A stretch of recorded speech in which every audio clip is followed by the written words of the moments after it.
হযরত খালিদ বিন ওয়ালিদ রাদিয়াল্লাহু তাআলা আনহু সাইফুল্লাহ আল্লাহর তলোয়ার হিসেবে খ্যাত ছিলেন।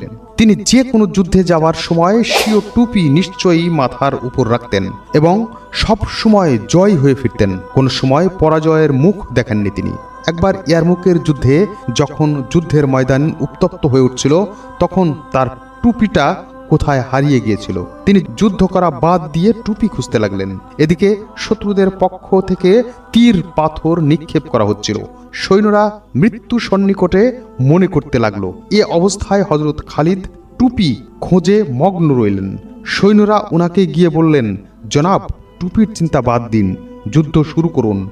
হযরত খালিদ ওদের কথায় প্রতি ভ্রুক্ষেপও করলেন না। তিনি তার অনুসন্ধান যথারীতি চালিয়ে গেলেন। শেষ পর্যন্ত টুপি পাওয়া গেল। তিনি খুবই আনন্দিত হয়ে সবাইকে তার টুপির প্রাপ্তির কথা জানালেন এবং বললেন, প্রিয় ভাইরা, এ টুপি আমার এত প্রিয় কেন জানেন? আমি আজ পর্যন্ত যত যুদ্ধে জয় হয়েছি সব এ টুপির বদৌলতে।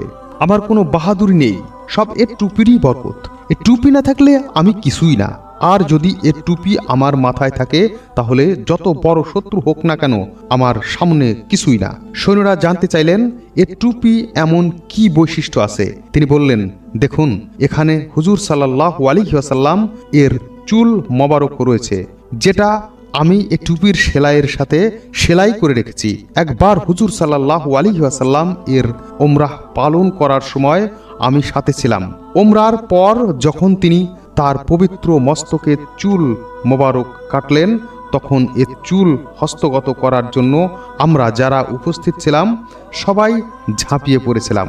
ভাগ্যক্রমে আমি কয়েকটি চুল হস্তগত করতে পেরেছিলাম। সেই চুল মোবারককে আমি এ টুপিতে যত্ন সহকারে সেলাই করে দিয়েছি। ফলে এ টুপি আমার জন্য সকল বরকত জয়ের ওসিলা হয়ে গেল।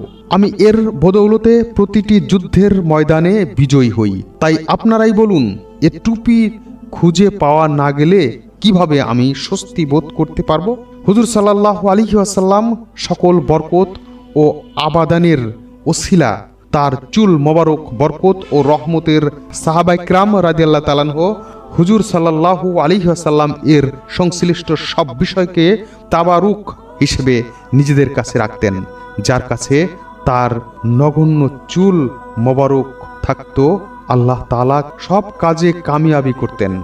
তথ্যসূত্র হুজ্জাতুল্লাহি আলাল আমিন, 686 পৃষ্ঠা।